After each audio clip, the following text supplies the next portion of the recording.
You worked taking care of his mother. Yes, Your Honor. Did she get paid? No one had their paperwork taken care of yet. He stated out of his mouth he would pay out of pocket. No, Your Honor. You think that she should work for free? You can either make it easy or make it hard. Or have any training to be a home health aide? Well, I went to CNA nursing school, so I'm CNA? What is that? Certified nursing assistant. And you've been doing that for over a decade? Correct. Do you need any license in the state where you're from in order to be a CNA? CNA, yes. Caregiver, no. But you have a license from CNA? Yes, ma'am, and also have a license for a medical assistant. Now, there came a time when you answered some sort of an ad by Mr. Webster. Mr. Webster had a mother who was ill and needed some assistance in caring for her. Are you a working man, sir? Yes, Your Honor. What kind of work do you do? I'm a caterer and a DJ, and also a driver. Do you get any salary from any of those jobs? It ranges from job to job. Usually, how much? For DJing, a couple hundred. Couple hundred for how many hours? It's basically by the job, the location, things of that nature. So it can vary. Caterer. Catering, we're building a family business, so basically getting started with it. Probably made as much as $1,800 before for a catering event. So again, it was brand new prior to the pandemic. Okay, and what's your steadiest source of income? Driving as of now. How much do you make approximately an hour driving? Now, probably $22 with the subtractions for $22 an hour? Yes. Is that with or without your tips? That's with tips. Did you always live with your mother? I lived with her for quite some time. Say within the last 10 years. Within the last 10 years, I moved out 3.5 years ago. Due to illness, I was staying with her, so I was not really able to work. During that time, I went to school to become a caterer, cook, etc., culinary school, business school, because I did have aspirations to open a restaurant eventually, or a catering business eventually. So you didn't live with your mother for the last 3.5 years? No, Your Honor. What kind of illness did she have? My mother was diagnosed initially with COPD. I forgot exactly what those words are, but it's a pulmonary, it's with her I know breathing. it's COPD, it's a pulmonary disease. You're better than me. Then there's also emphysema, along with some other things that I was not made aware of until she passed away. How old was she? 68 years old. A kid? Yes, Your Honor. How long was she bedridden? From when to when? November 23rd until her death date of April 30th. So all the time that the plaintiff took care of her, she was bedridden? Yes, Your Honor. And was your mother pretty strong-willed?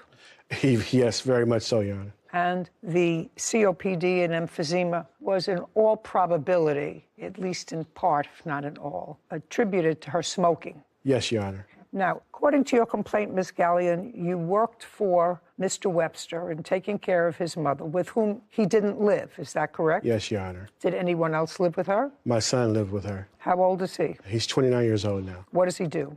He was working at the time for Tesla. He was, but he's no longer. No longer. But at this time, he was working for Tesla? He was working for Tesla. The whole time? Yes, Your Honor. The whole time right? from being released from the hospital up until her death day, yes, Your Honor. Now, the house belonged to your mother? Via rent, but yes, Your Honor. She rented it? Yes, Your Honor. She was a rentor? Yes, Your Honor. So her grandson just stayed there with her? Yes, Your Honor. So he slept there, and you were supposed to come during the day? Yes, Your Honor. Monday through Friday? Monday through Saturday. Okay. Now, do you have the ad that you got from the defendant? I do. May I see it, Kevin, please?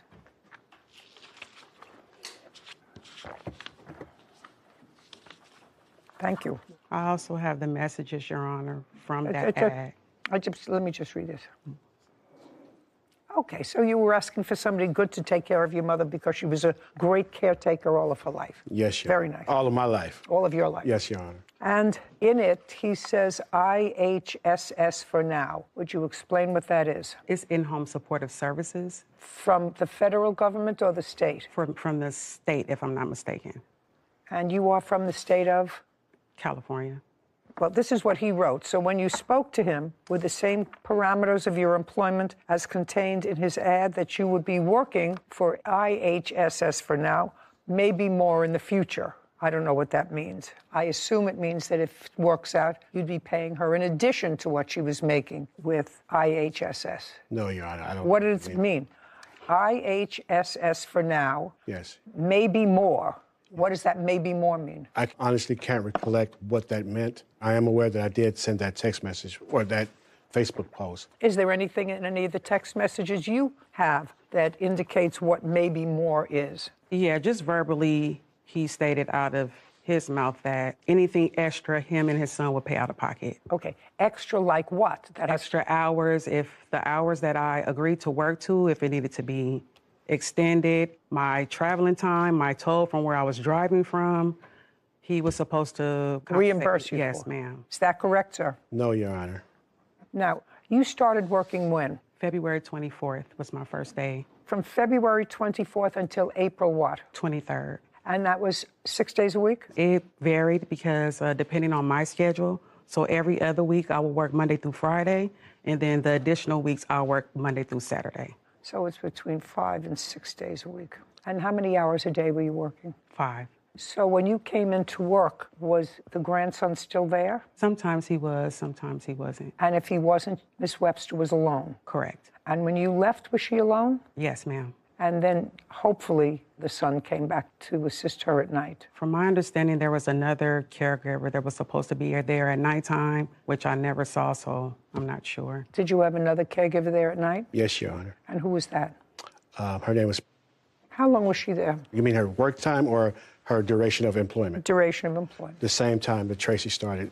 Did she get paid? I'm not aware of Just a second. Did you fill out papers for... Your Honor... That's as it... No. If you didn't fill out papers for her, then either she was working for nothing or she got paid from you directly.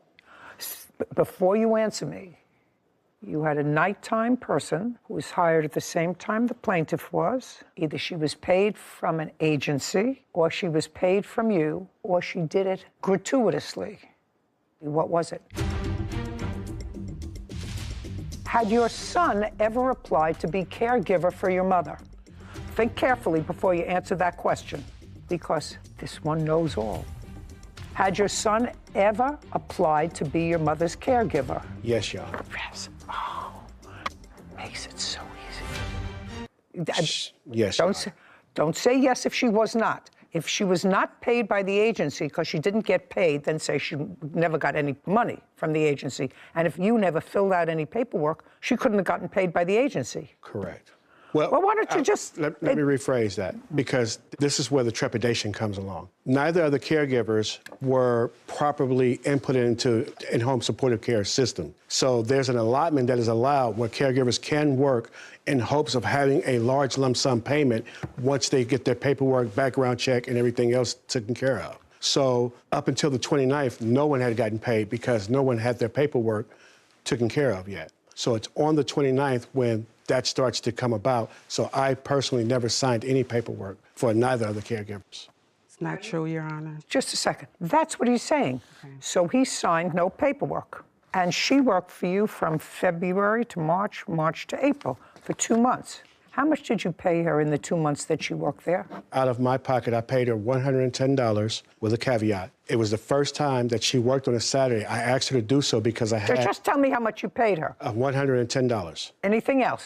Because I had a calendar DJing event. I was not fielding anything up until that point. Mr. Webster. Yes, ma'am.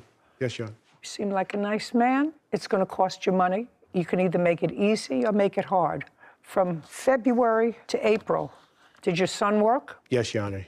He worked at Tesla. Then I'm not finished with you with that. Your son worked for Tesla. I assume Tesla paid him. I'm assuming he got paid too, Your Honor. And when you worked as a caterer, I assume you got paid. I was not working as a caterer during that time, Your Honor. Were you working as a driver during that time? I did work as a driver during that time, Your Honor. Did you get paid? Yes, Your Honor. Prior to the plaintiff getting hired and this other woman, had your son ever applied to be caregiver for your mother? Think carefully before you answer that question. Think very carefully, because this one knows all. Had your son ever applied to be your mother's caregiver? Yes, Your Honor. Yes. Oh, makes it so easy. And when did he apply to be your mother's caregiver? According to the information I have, which I was just made aware of. Just a second. Yes, Your Honor. That's a lot of... Your son is in your mother's house. Yes. You're there all the time because you're interested in your mother. You are the next of kin. You have to sign off. Did your son sign up to be your mother's caregiver, and when? Give me the month, day and year that he signed up? According to the paperwork I have, I'd have to look at it because I don't... Look at it. You can look at it, digest it. Give me the date. See, Sarah, it's what's on paper doesn't always make sense, right? Yeah. You know? You figure it out along the way. Follow the money. Yeah, always. Always got to follow the money. Leads you right to where you want to be.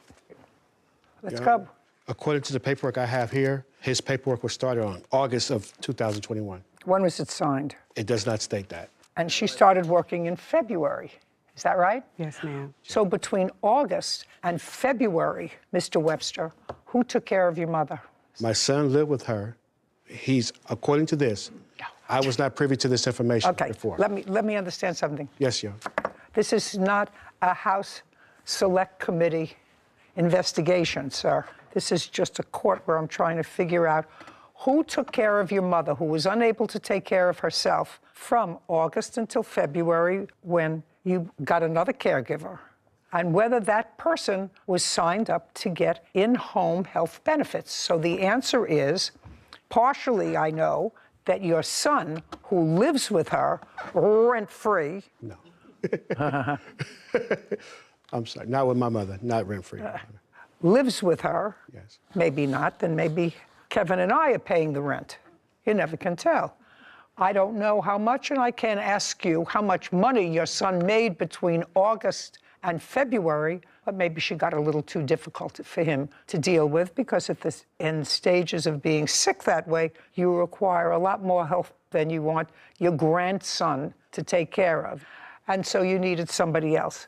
Now, I've just about, Mr. Webster, reached the end of creating the picture in this case, but the plaintiff was there, and so far you've given her $100 in 2 months.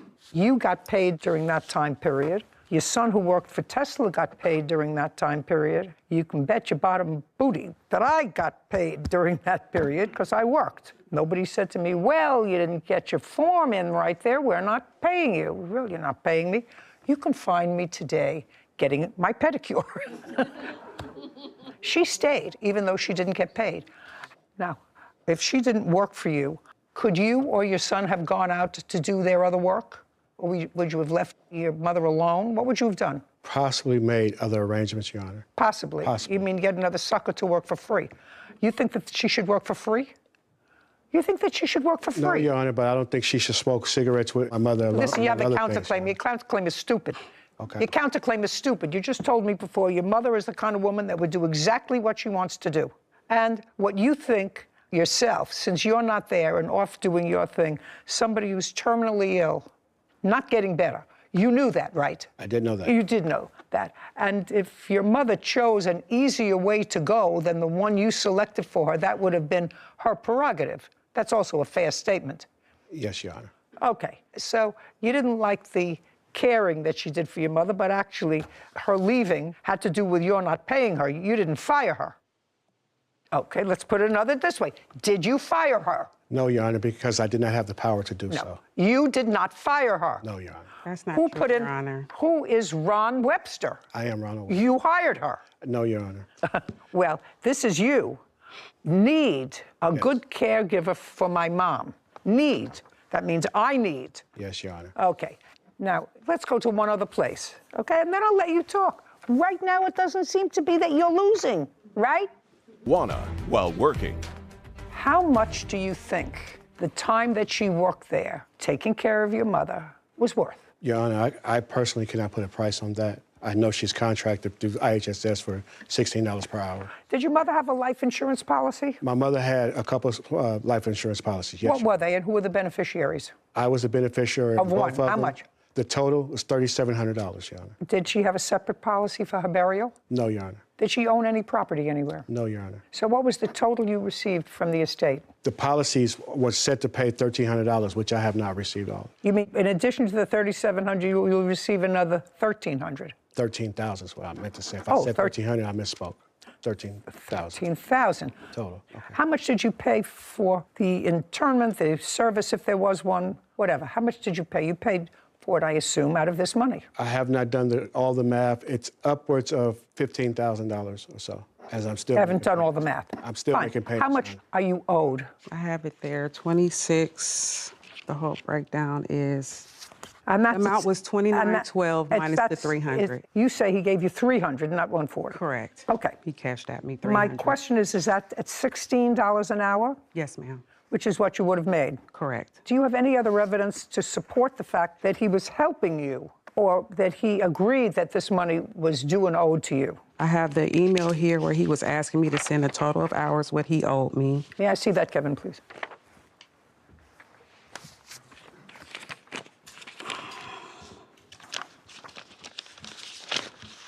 And then this is also the payment that he did pay me, the $300. Well, this is from you. Yeah, he asked me him. to send that to him because he kept acting No, confused. but this is from you to him. Correct. Can I see your answer to this when she sends you this I don't document? have that email. Well, And do you have? I'm not sure if there's an answer. I could check my phone. No. Okay. Now, in March, Miss Gallen, where's my money? You know, I'm taking care of your mom. There's no money. What does he say? He kept blaming it on IHS. He needed to talk to them, and IHS just kept responding to me and was just like, he's crazy. I Yeah. don't know why he keep reaching out to us. We keep repeating the same thing. He said he never has to filled pay out you. forms. Also, this is the contract that he signed stating that I am the IHS provider. If there's any extra fees that was over the hours that were allowed for her, that he would have to cover out of his pocket. No, he said he never filled out these forms. Well, no, that is the contract that he signed. We have to sign that with IHS first to approve me even being the worker for his mom. So once they approved me and I went through orientation, he signed that. He would be responsible for the hours. I kind of marked it on there where it states that this is the contract and this, this is what comes with it. Also, here are the timesheets I submitted. Okay. Not necessary. He acknowledges that he didn't pay you any more than, he says 100, you said 3. That's actually in your favor. $2,612. I suggest you take it out of the $13,000 that you received from your mother's life insurance. I'm sure she would like her caregiver paid, the one who took care of her in the last couple of months of her life. Your counterclaim, which is ridiculous, is dismissed as for the reasons I already said. The fact that the defendant may have either smoked with or allowed your mother to smoke in the last couple of years of her life is ridiculous. You're the one who said to me, my mother is my mother is my mother. She'll do what she wants to do.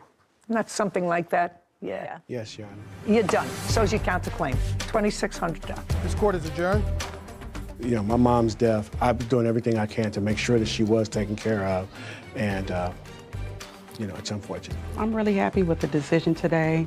I was glad that she was able to see through all the lies and everything. The plaintiff would give her cigarettes to stash for her so she would not overindulge herself smoking cigarettes. Yes, I would go and get her the cigarettes because that was her last thing that she wanted, so. At best, while taking care of my mom, she did a pretty good job with that. I've never denied that. I've also wanted her to get paid. Just blamed it on IHHS and there was no really reason for him not to pay me at all. I've been ready to put it behind me. This has been a nightmare since my mom's death and right before that. So I'm certainly glad to get it behind me. I really did give her the best care that I could, She was happy. She was very happy, so I'm okay with everything.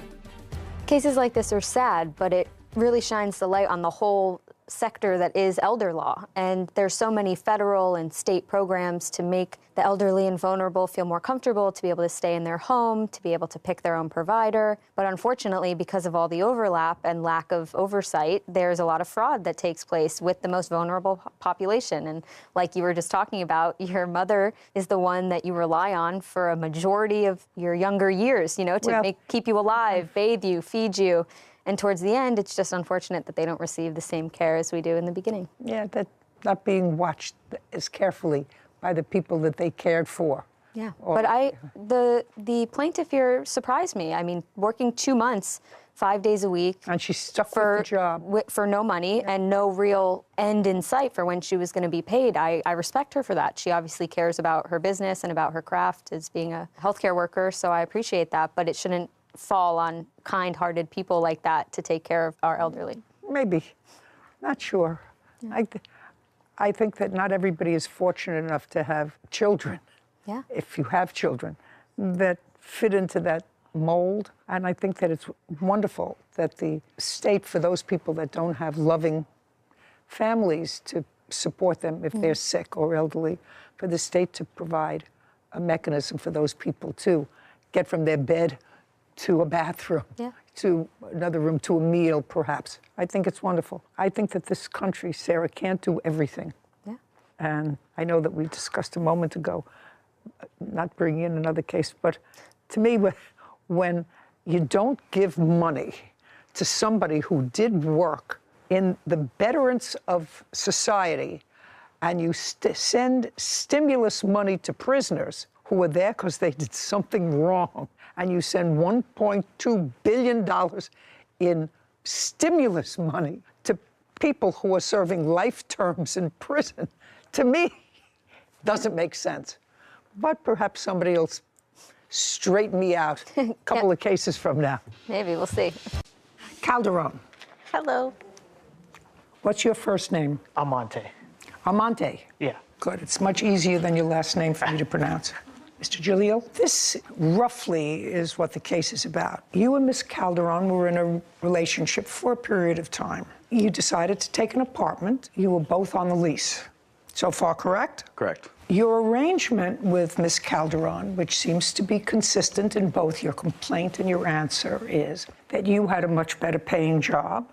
She was going to provide the food and some other stuff for the house, and you were going to be covering the rent when you lived together, which you did. Correct. There came a time when Armante, who was a friend of yours, came to live with you. According to you, he was going to help out with the rent. Correct. He came, he lived with you, he helped out with the rent for maybe a period of time, and then he helped himself to your girlfriend. Correct.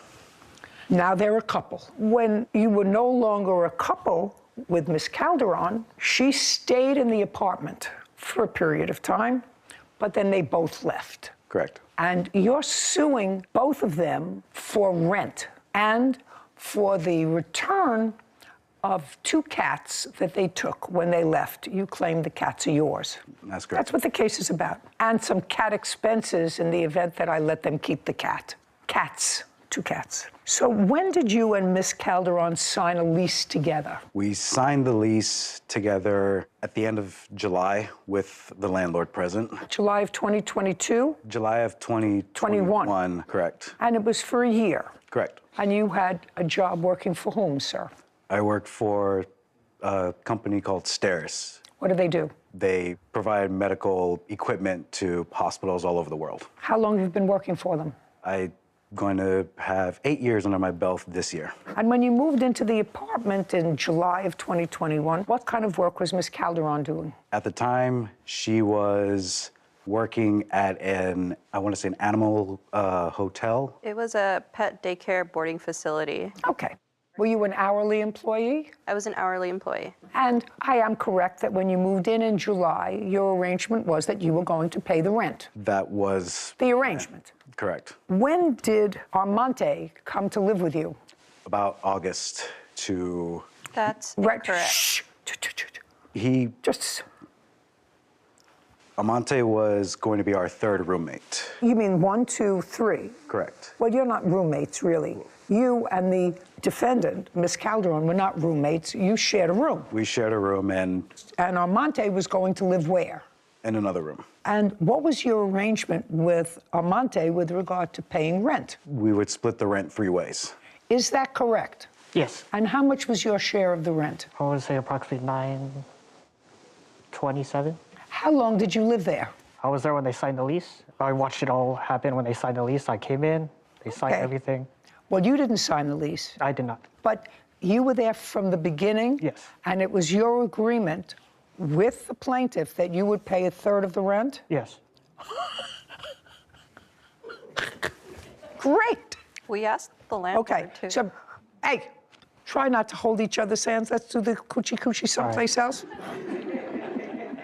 So you agreed with the plaintiff that despite the fact that you were not on the lease, you were going to assume the responsibility of a third of the rent, $927. Yes. So you moved in July, August, September, October, November, December, January, February, March. You left in April? Yeah. So you were there for 9 months. Yes. Did you pay rent for the 9 months? Yes, ma'am. Is that correct? He paid rent for about the 7.5 months. Okay. And then you left. Yes. Why did you leave? I decided to leave because he decided to go to another place he was offered. So What do you mean he could- decided to go to another place He that was... got a place from his grandparents in another city. So I couldn't hold down the rent with her.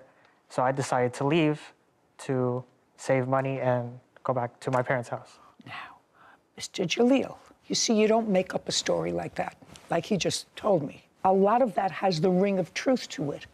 Where are you living now?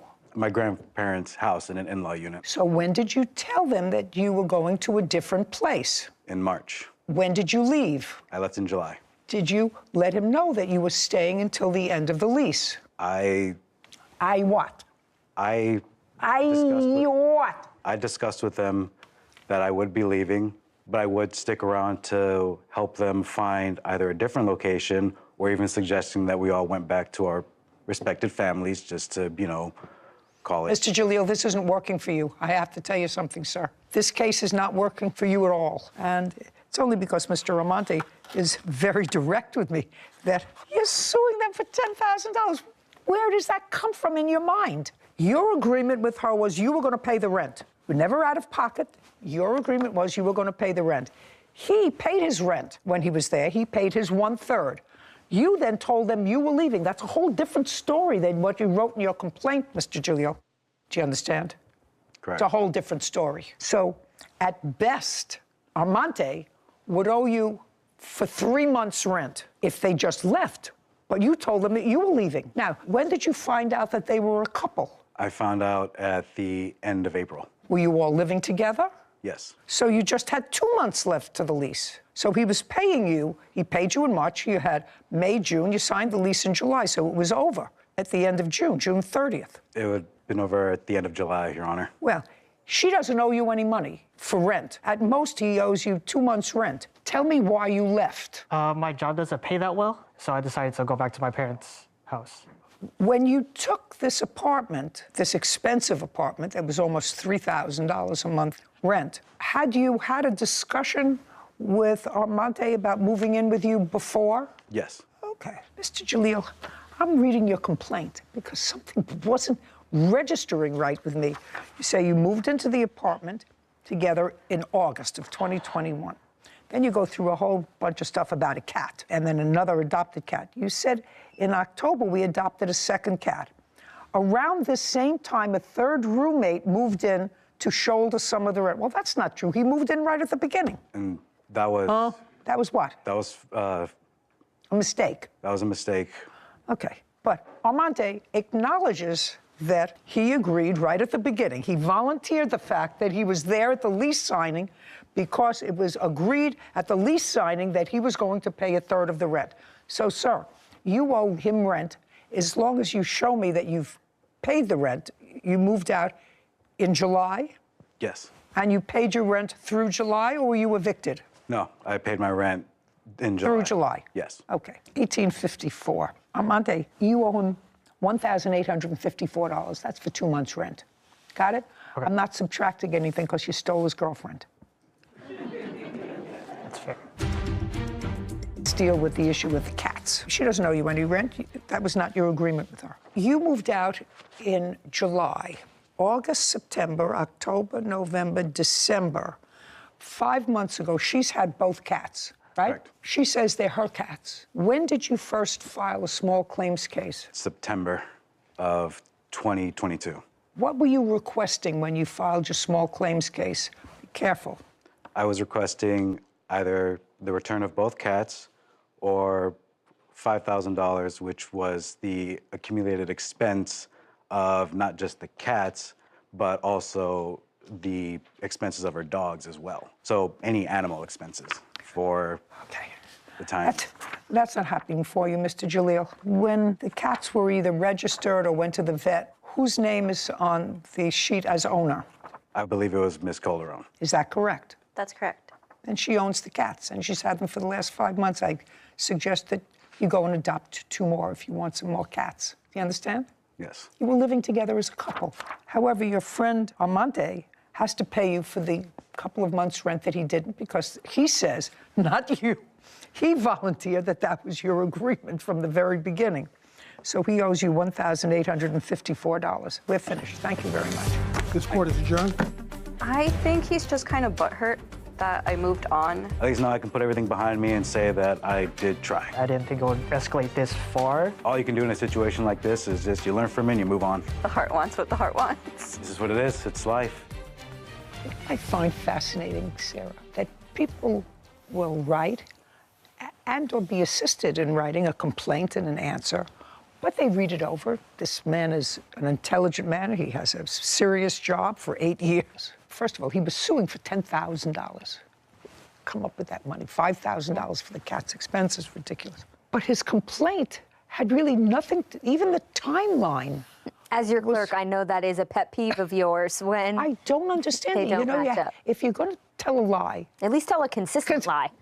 right. I think the right thing happened. I think the defendant friend admitted himself that he owed the Well- rent, and that was great, even though he probably should have just kept his mouth Zipped it shut. But, and not said, I was there when the lease was signed. This was always our agreement. Yeah. I was going to be the but third he was roommate. honest, which we always appreciate. And so I think the right thing. So I think he needs to, like you say, put a period, move on. move on. Anyway, all happy. And they look happy. They couldn't keep their hands off each other. Case number 2172, Foster Gardner versus Menzel. All parties, please come forward. Jamar Foster and Sean Garner are suing record producer Livin Manziel for event costs after Livin canceled their Halloween party. Who's Mr. Garner? Mr. Foster. Right here. Are you going to be speaking? You're standing in the speaking spot. Yes, ma'am. Okay, great. According to what I read, the defendant rents a music studio.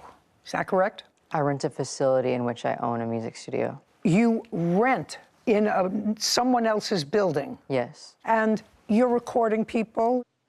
During the course of your business, you decided to enter into an agreement with the defendant to use that recording studio, which she rents from that space, which she rents from a landlord. May I correct you, please, Your Honor? Yes.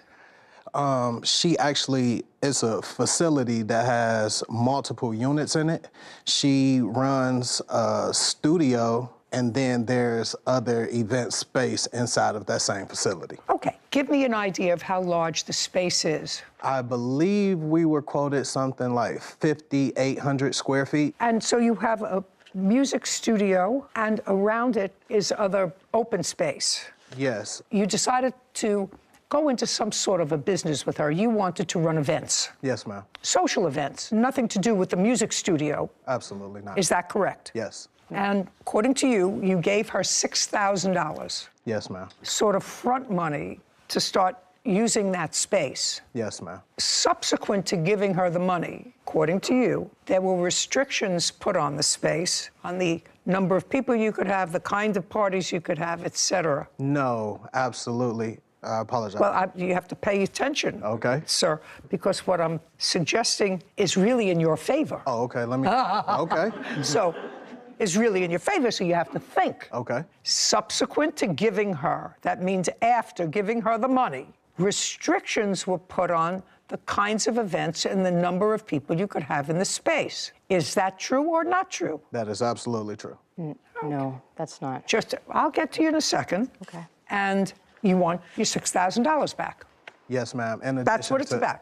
The defendant does not deny that you gave her $6,000. And then I'm going to hear what her defense is. So I want you to tell me when, for the first time, did you have a discussion with the defendant about going into this business venture where you would front the money and whatever events you would have there, you would reap the benefit, the financial benefit from that. When did you have that discussion with her? Okay, so we met living at the end of August of 2022. We actually signed the agreement pretty fast. We signed the contract agreement on September 1st. May I see the agreement? Yes, ma'am. There was no agreement signed, so I don't know how it could be signed. She keeps arguing that. Just a yeah. second. Could you be quiet? Yes, ma'am.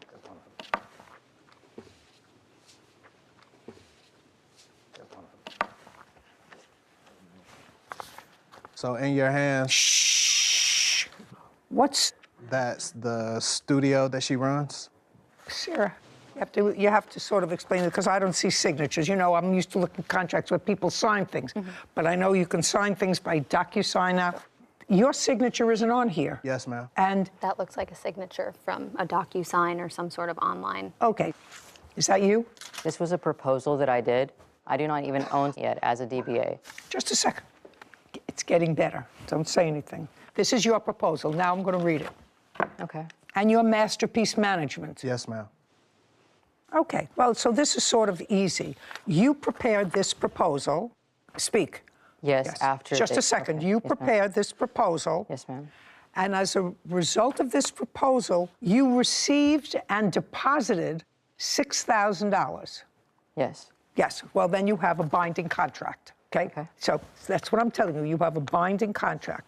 And there is nothing in this contract that limits the kinds of events or the number of people or anything else with regard to this space. All it says is business activities, event planning, and event rentals. Nothing else. And this is your proposal, so the terms of it are construed if there's any material question, since you prepared the agreement, which became a contract once you accepted their $6,000. I view the terms of the agreement most harshly against you because you prepared the document. And it says, this agreement cannot be amended without the written consent of all parties. Yes. Yes. So signed the agreement, you got the money, and then at some point, according to them and according to you, you made certain limitations on the kinds of events, the numbers of people, et cetera. That is. Now that happened according to you because you do not own that space, you rent that space, and there was a problem with the first party that they threw. Correct. Come on, we're not talking about Gone with the Wind here. We're not talking about a 6-volume masterpiece. We're talking about a yes or a no. Based upon this proposal, they gave you $6,000. People or whatever it was, your landlord complained. Yes. Okay. And it was after that that you told your two partners that the... We are not partners. Yeah, according to this, you are. We didn't finalize the agreement. This is a finalized agreement, madam. I just said to you, I want you to pay attention. This is your proposal. Based upon this proposal, they gave you $6,000, which you deposited into your bank account. That means a contract was created. That's the agreement. I'm telling you. That's the law. Okay. You prepared the proposal. You signed it. They said, okay. And they fulfilled their part of the agreement by giving you $6,000, which you accepted. Got it? Got it? And you can't, according to the agreement that you prepared, modify this agreement any other way than a written contract signed by both parties. You can't change the rules. Did you know that this was rented space? We didn't have all of the details about the place. Well, see, next time you should know what you're dealing with, whether she's the owner or whether she's not the owner, whether she's a renter, whether she has the ability to rent out to sublease for events. I mean, all these things. Before you give somebody $6,000, you should know that. Okay.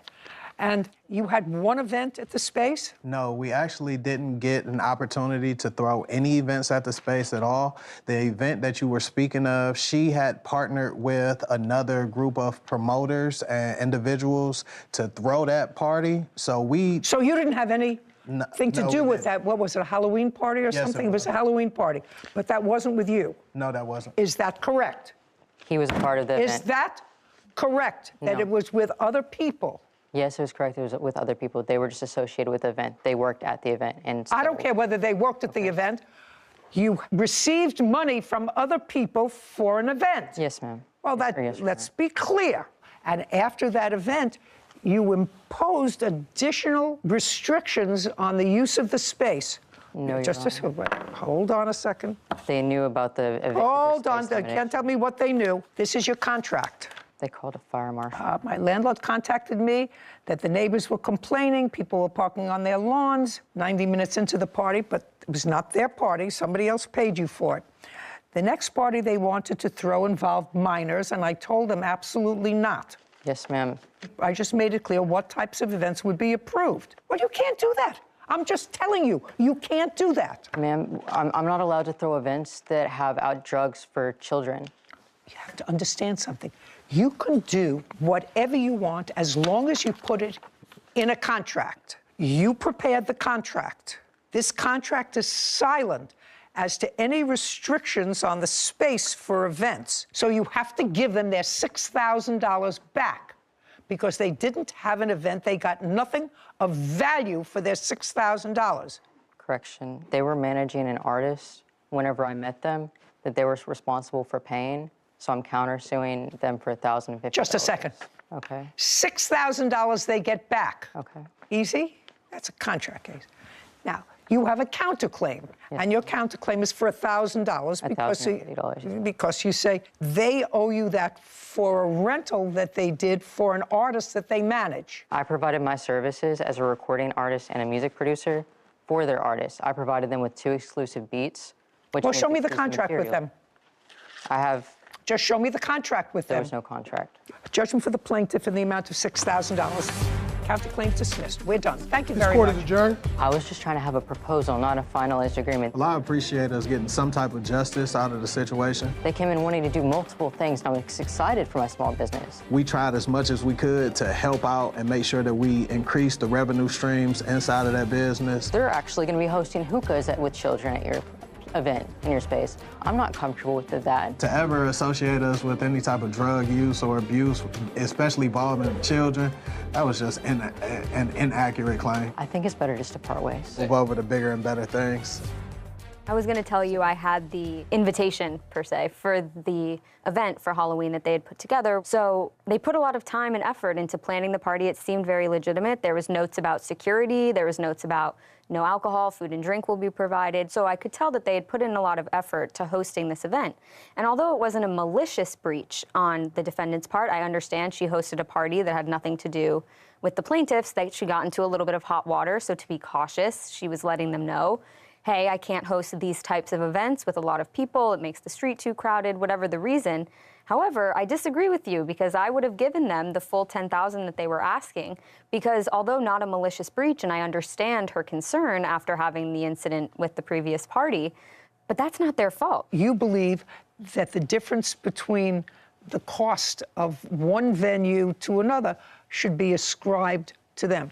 It's interesting, but the $6,000 was to cover a lot of events. This is one event, so... I see your point now that you put it that way. Maybe. I just think if you were going to make them whole, they should receive their expectant damages as well, or whatever they relied on based on the contract. I accept your point. My house was destroyed by a devastating fire. At 65, I went to seek refuge at my son's place, but he turned me away, claiming his fiancée needed privacy. Desperate, I called my first love, a man I hadn't seen in 4 decades. When he opened the door to his mansion, he spoke just 3 words. "You finally came home." My life was changed forever.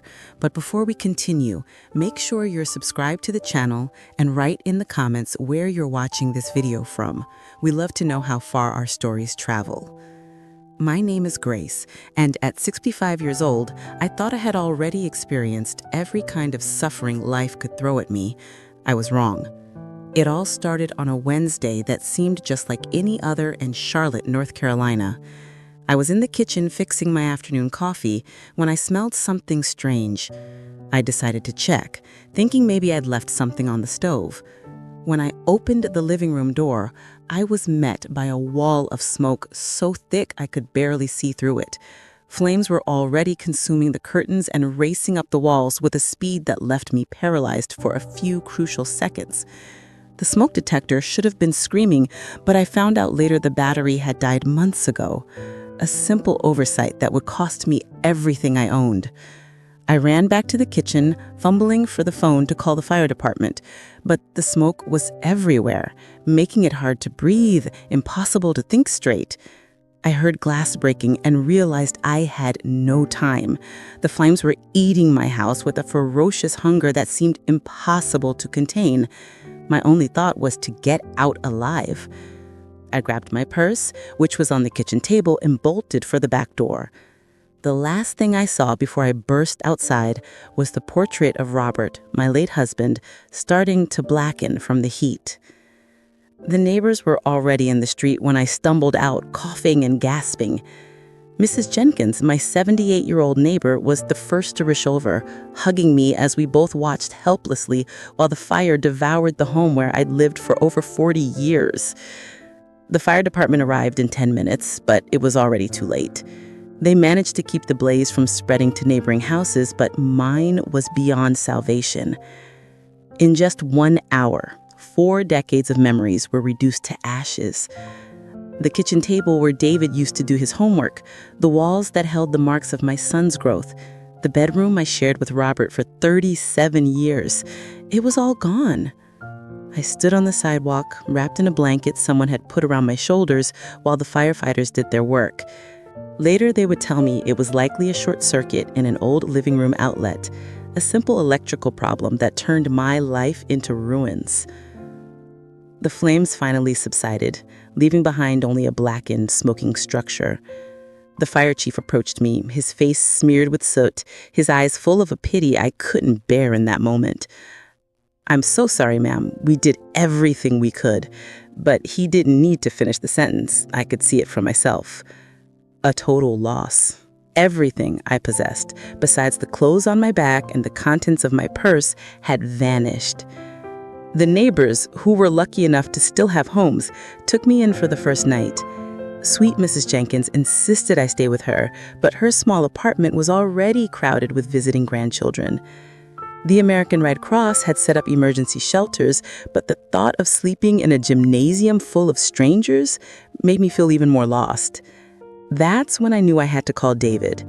My son lives about a 40-minute drive away in Valentine, a posh Charlotte suburb with tree-lined streets and houses that looked lifted straight out of a magazine. He moved there 4 years ago when he was promoted to regional manager at the insurance company where he works. We weren't close, not the way mothers and sons should be, but he was all the family I had left. I used Mrs. Jenkins' phone because mine had melted along with everything else. "David, darling, it's Mom," I said, my voice weaker than I intended. "Mom, what's going on? You sound upset." "There was a fire, son. The house is gone. Everything's gone." There was a pause that felt like an eternity. "Were you hurt?" "No, I'm fine. Just a few scrapes and a scratchy throat from the smoke. But I need a place to stay while I figure things out, just temporarily." Another pause. "Sure, Mom, come on over. We'll work it out." The relief that washed over me was so intense I nearly collapsed. My son would take care of me. Despite all our distance, all the missed calls and awkward holiday dinners, he was still my boy. I spent the next morning staring at the charred ruins, waiting for the insurance adjuster to arrive. He showed up promptly at 9, a young man who looked like he'd rather be anywhere else, surveying what was left of my home with a clipboard and a camera. "Total loss," he said pragmatically, as if those 2 words didn't represent my entire life. "How much?" I asked, although I dreaded hearing the answer. "Well, you had a policy of about $200,000 on the structure, but with your deductible and depreciation, we're talking maybe $90,000, maybe less." $90,000 to rebuild 42 years of life? It seemed impossible. Mrs. Jenkins helped me buy some basic clothes and toiletries with the emergency money the Red Cross had given me. Everything I now owned fit into one small, borrowed suitcase. That was it. It was all I had left of the life I'd built. The drive to David's house felt like a journey to a foreign country. Everything looks different when you have nowhere to go back to. Familiar places, the gas station where I always bought my lottery tickets, the diner where Robert and I used to have Sunday breakfast, all seemed to belong to someone else's life. Now, David's neighborhood was immaculate as always. Perfect lawns, perfect sidewalks, perfect lives continuing exactly as they had the day before. I felt like an intruder, bringing my tragedy into their spotless world. His house was a 2-story colonial with white shutters and a red door that Victoria had chosen. I'd met her exactly 3 times in the 2 years they've been together. She was 30 and he was 39. She worked at a downtown marketing firm and had an opinion on everything from the color of the walls to the type of wine to serve at dinner. I pulled the cab into their driveway and sat still for a moment, gathering my courage. This is temporary, I told myself, just until I can figure out what comes next, just until the insurance money comes in and I can find a small apartment somewhere. I never imagined that walking up to my son's front door with my little borrowed suitcase would be one of the hardest things I'd ever done. But as I raised my hand to knock, I felt a familiar sinking feeling. The same hollow feeling I got when Robert died, as if the floor was disappearing beneath my feet. I just didn't know yet how much deeper I was about to fall. David opened the door before I could knock, as if he'd been watching for me. For one moment, seeing his familiar face, Robert's eyes, my own stubborn chin, made me feel like everything might be okay. He was my son, my only child. Surely blood meant something. "Mom," he said, stepping aside to let me in, but his voice held something I couldn't quite place. Distance, maybe, or a discomfort. Victoria appeared behind him almost immediately, as if she'd been waiting in the wings. She wore white jeans and a silk blouse that probably cost more than I used to spend on a month's worth of groceries. Her brown hair was pulled back into one of those messy buns that somehow looked perfectly styled, and her smile was the kind that never quite reached her eyes. "Grace, how horrible about your house." But she was looking at my ragged suitcase, not me. David told me what happened.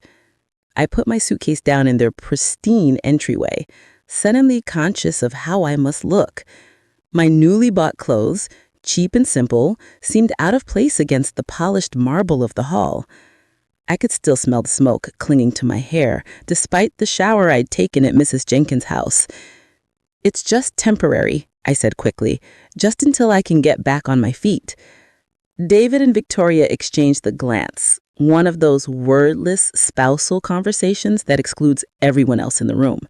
I'd seen Robert and I do the same thing countless times, but from the outside, it felt like they were shutting me out of a club I didn't know existed. "Let's sit down and talk," David said, guiding me into the living room. Their house was beautiful in the way magazine houses are beautiful. Everything matched. Nothing was out of place. White furniture that looked like no one had ever actually sat on it. Glass coffee tables that reflected the light from windows so clean they looked invisible. It was the kind of house you were afraid to touch anything in. I sat on the edge of the immaculate sofa, my new shoes firmly planted on the flawless hardwood floors. Victoria noticed and flinched slightly. "So, what's the plan?" David asked, settling into the armchair across from me. Not next to me on the sofa where he could have put his arm around his distraught mother, but opposite me, as if we were conducting business. "Well, the insurance adjuster said it'll take a few weeks to process everything, maybe a month. I was hoping I could stay here until then, just until I find a small apartment or something." This silence that followed stretched about 10 seconds longer than it should have. I watched Victoria's face change. I saw her jaw tighten almost imperceptibly. She leaned over and placed her hand on David's arm, a gesture that looked supportive but was clearly possessive. "Mom," David began. I looked around the flawless living room one last time, at the family photos that included David and Victoria, but none of me. At the expensive furniture no one was allowed to truly live on.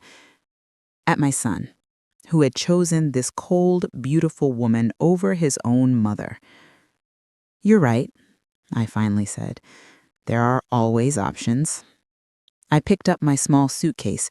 Its weight felt heavier now that I knew where I wasn't welcome. David stood up, looking uneasy, but not uneasy enough to change his mind. "I'll call you in a few days," he said, "as soon as you get settled somewhere." "Don't bother," I said, surprised by how steady my voice sounded. "I wouldn't want to invade your sanctuary." Victoria had the decency to look slightly ashamed, but not enough to speak up. Not enough to say, "Wait, this is wrong. She's your mother." I walked out of that perfect house with its perfect couple, and his perfect boundaries and stood on the sidewalk for a long time before I could force myself to walk. Through the front window, I could see David and Victoria talking, probably about how difficult I was being, how much drama I was bringing into their peaceful lives. The irony wasn't lost on me. I had spent years after Robert died telling myself I was strong, independent, that I didn't need anyone. Now, when I truly needed help, I discovered that independence is a luxury you can only afford when you have options. I walked to a little budget hotel on the corner and spent almost all the money I had left on a room for the night. Sitting on the hard bed, staring at the peeling walls, I tried to figure out where a 65-year-old woman with almost no money and only one suitcase of cheap clothes was supposed to go. That's when I remembered the business card I'd carried in my wallet for nearly 40 years, miraculously saved because it was with me at the time of the fire, yellowed with age and soft from being handled so much. A card I never thought I'd actually use, from a man I loved when the world was young and everything seemed possible. Randall Galloway, the man who promised to come back for me one day before life intervened and the day never came. I spent 3 nights in that cheap hotel before I found the courage to make the call. 3 nights waking up with a sore back from the thin mattress and the taste of shame in my mouth. 3 nights listening to arguments in the hallway and the constant drone of traffic outside the badly insulated window. 3 nights washing my few new clothes in the small bathroom and hanging them to dry on the room's single chair. The business card felt like tissue paper between my fingers, worn smooth from 4 decades of being carried but never used. Randall Galloway was written in faded blue ink. Beneath that, a phone number with an area code I didn't recognize. On the back, in my own youthful handwriting, never forget, G.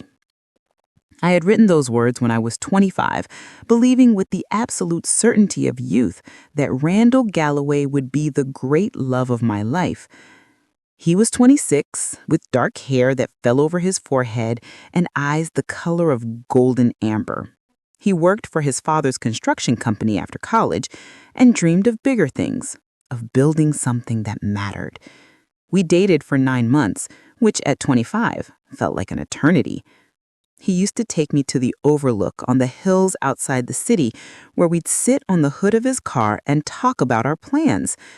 "I'm going to start my own business," he'd tell me, "something with construction or real estate development, something that makes me rich enough to give you everything you deserve. I'll come back for you, Grace." He promised me the night before he left for a project in Atlanta, "I'm going to make something of myself, and then I'll come back and marry you." But promises at 25 have a habit of fading when real life takes over. He wrote letters at first, long, passionate letters full of dreams and plans. I wrote back, telling him about my job at the bank, about how I was waiting, just as I'd promised. Then the letters grew shorter, less frequent. When I met Robert 6 months later at a church event, Randall felt like a beautiful dream I'd once had, too good to be real. Robert was steady, reliable, already 32 and with a good job at the phone company. He didn't promise me the world, but he promised me a house, a family, security. When he proposed after 5 months of dating, I said yes. I put Randall's business card in the pocket of my wedding dress, a secret talisman I couldn't bring myself to throw away. Now, 40 years later, sitting in a cheap hotel room that smelled of damp and stale cigarettes, I wondered what had become of that dreamy man with the amber eyes. I followed him sporadically over the years, the way you do with first loves. Through mutual friends, I heard he had made good on his promises, that he had started a construction firm, that he had become a big deal. He never married, which surprised people. Too busy building his empire, they'd say. That Galloway was always ambitious.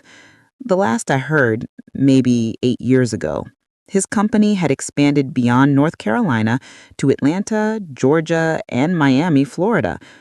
Galloway Development, building shopping centers and office complexes. The young man from the construction firm had become the kind of man who wore expensive suits and made decisions that affected hundreds of people. What would that man want with a 65-year-old widow staying in a budget hotel with nothing but a suitcase of clothes from Target? The rational part of my brain said it was ridiculous, pathetic even. You don't call someone after 40 years because your life has fallen apart. You don't look up your young love when you're old, desperate, and have nowhere to go. But rational thought is a luxury when you're counting the quarters in your purse and trying to figure out if you have enough for one more night's stay. On the fourth morning, I couldn't take it anymore. My back ached from the hard mattress. The money was running out, and the hotel had already warned me they'd need the room for a booking coming in the next day. I sat at the room's little table, staring at the card, my hands trembling beyond just the morning chill. What would I say? Hello, Randall. Remember me? I'm homeless now. Can you help? The number on the card was probably disconnected, or it would ring through to some secretary who would politely inform me that Mr. Galloway was far too important to take calls from random women claiming to have known him in their youth. But what if it wasn't? What if he answered? My heart hammered as I dialed the number. Each digit felt like a step off a cliff. It rang once, twice. Galloway Development, Randall speaking. His voice was deeper now, molded by time and responsibility, but unmistakably his. After 40 years, I would have recognized it anywhere. I almost hung up, almost hit the end call button and went to find some other solution. But something in his tone, some warmth that seemed to cut through the phone and wrap around me like a blanket, made me speak. Randall, it's Grace. Grace Thorne. Well, I'm Grace Robert now, but I used to be Thorne. Silence long enough for me to think maybe the call had dropped, or maybe he'd hung up, or maybe he had no idea who I was. Then, Grace. Just my name said like a prayer, or a wonder, as if he couldn't believe it. I'm so sorry to call like this, there rushed, the words tumbling out in my desperation to explain before he could hang up. I know it's been a long time, and I probably shouldn't be calling, but I just didn't know who else to turn to. Where are you? He interrupted, his voice sharp with concern.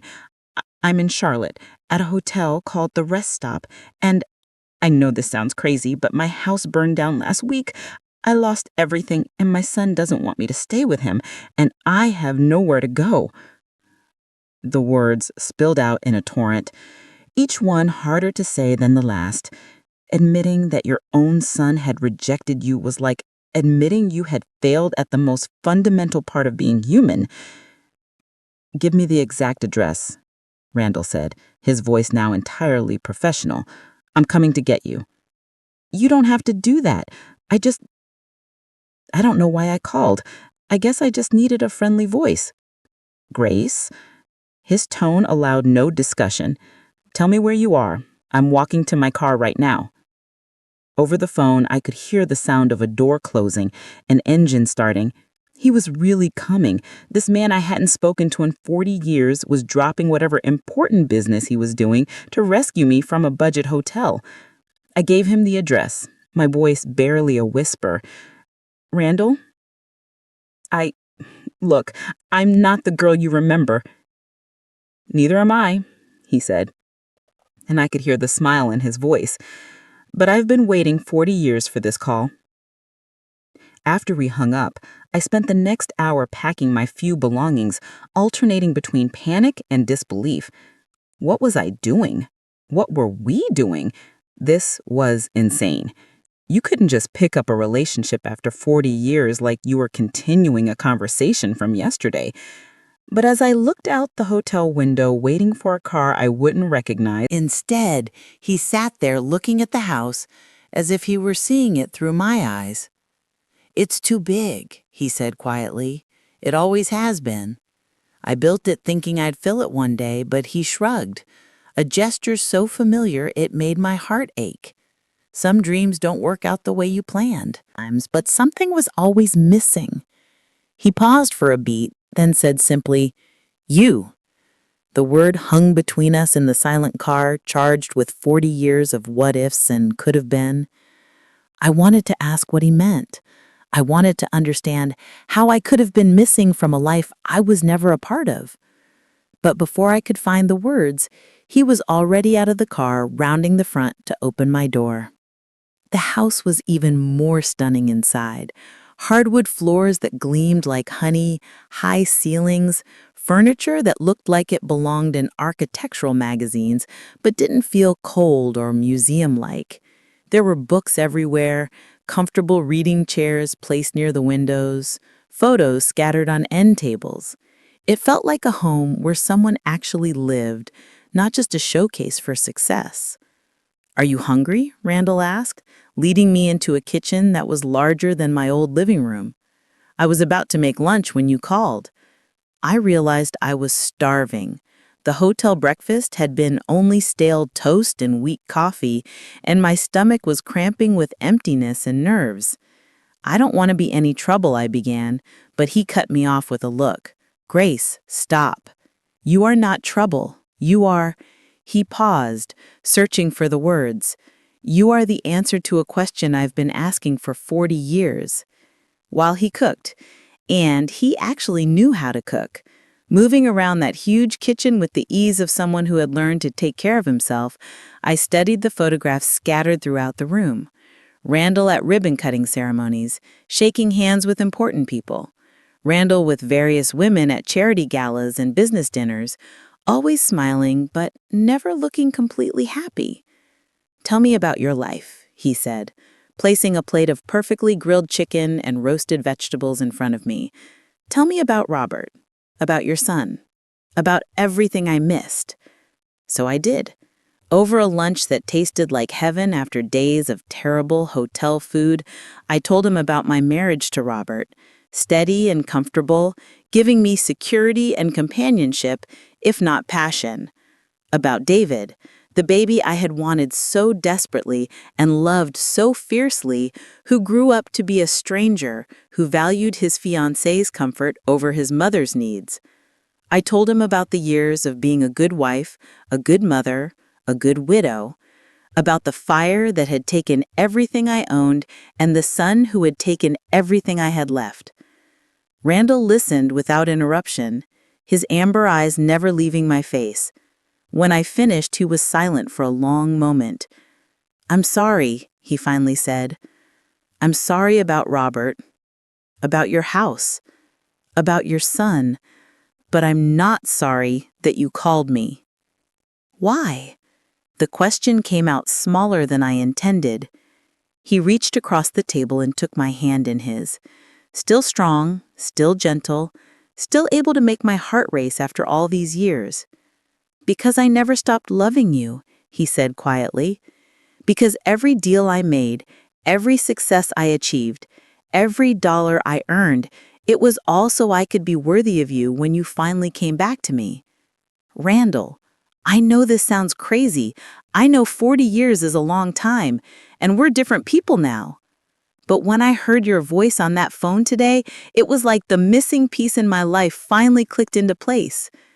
I looked at our joined hands, his tanned and well-kept, mine worn by work and showing every day of my 65 years. "I'm not the girl you remember. You're better." He disagreed. "You're real. You've lived and loved and lost and survived. That 25-year-old girl was beautiful, but she was only potential. You are the woman that potential grew up to be." The words settled around my heart like a warm blanket, healing wounds I didn't even know I was still carrying. For the first time in longer than I could remember, I felt seen, not as someone's mother or someone's wife or someone's burden, but as myself. "What happens now?" I asked. Randall smiled, that same devastating smile that made me fall for him when the world was young. Now we figure out what the rest of our lives look like together, if you'll have me. As I sat in his beautiful kitchen filled with good food and possibility, I realized that sometimes the fire that destroys your old life is just making room for the life you were always meant to have. Living with Randall was like discovering a version of myself I had forgotten existed. The first week was strange, tiptoeing around each other like polite strangers sharing space. He gave me the entire guest suite of his house, a room larger than my old living room, a private bath with a tub that could fit 2 people, and a small sitting area overlooking his gardens. I felt like I was staying in a luxury hotel, afraid to touch anything or leave too much evidence of my presence. But Randall was patient, the way successful men learn to be. And gradually I started to relax. He had a housekeeper, Maria, who came 3 days a week. But on the other days, I found myself cooking for him. It started small, making coffee in the morning, preparing simple lunches, but Randall appreciated everything with the enthusiasm of someone who had eaten buffet food and restaurant meals for decades. "This is incredible," he said one evening, savoring the chicken and dumplings I'd made using my grandmother's recipe. "It's nothing fancy," I protested, but inside I glowed. When was the last time anyone had truly appreciated my cooking? Yusuf used to complain that I made the same 5 dishes over and over. Victoria once suggested I try more contemporary flavors for family dinners. Randall shook his head. "It's perfect. You're perfect." That word perfect should have made me uneasy. I was 65 with gray roots showing and expression lines that had become permanent grooves. My hands were spotted with age, my body soft in places that used to be firm. I was anything but perfect. But when Randall looked at me, I saw myself reflected in his eyes as someone beautiful, someone worthy of love and attention and gentle care. We fell into routines that felt as natural as breathing. We ate breakfast together on the back porch, where Randall read business reports and I watched the birds at his elaborate feeders. We took afternoon walks around the property, where he showed me the gardens he planted himself and the greenhouse where he grew orchids as a hobby. The evenings were for talking. We had 40 years to catch up on, and we did it slowly, carefully, like archaeologists examining precious artifacts. I told him how hard it had been to lose Robert, about the emptiness of the house in the months afterwards, about how I had to force myself out of bed every morning, about the loneliness of widowhood, the way people treat you like half a person once your husband is gone. He told me about his business, how it had grown from a small construction company to a development empire with projects in 3 states, about the women he dated over the years, smart, accomplished women who looked perfect next to him at charity galas, but never made him feel whole. There was one woman, he said one night, as we sat near his fireplace, the rain drumming against the windows. Elena. She was an architect, brilliant, beautiful. Everyone said we were perfect for each other. I felt a pang of jealousy that surprised me with its intensity. What happened? "I proposed," he said quietly, "on Christmas Eve, 5 years ago. Big show, restaurant overlooking the city, expensive ring, everything she said she wanted, and she said yes. We planned the wedding for the following summer, but as the date got closer, I kept having this feeling that something was wrong. Not with her, she was everything anyone could want in a wife, but with me." He paused for a staring into the fire. "The night before the wedding, I called it off." "Randall, no. What did you tell her?" "The truth." He looked at me, his eyes serious. That I was still in love with a woman I'd met 40 years ago, and it wouldn't be fair to marry her while my heart belonged to someone else. The words hit me like a physical blow. "You canceled your wedding for me? For the memory of me? For the possibility that someday, somehow, I might need you and you would be here waiting?" I looked at this successful man who could have had anyone and tried to process what he was telling me. "This is crazy," I said. "It is." He leaned forward, taking my hands in his. Still strong, still gentle, still able to make my heart race after all these years. "Because I never stopped loving you," he said quietly. "Because every deal I made, every success I achieved, every dollar I earned, it was all so I could be worthy of you when you finally came back to me." Randall, I know this sounds crazy. I know 40 years is a long time, and we're different people now. But when I heard your voice on that phone today, it was like the missing piece in my life finally clicked into place. I looked at our joined hands, his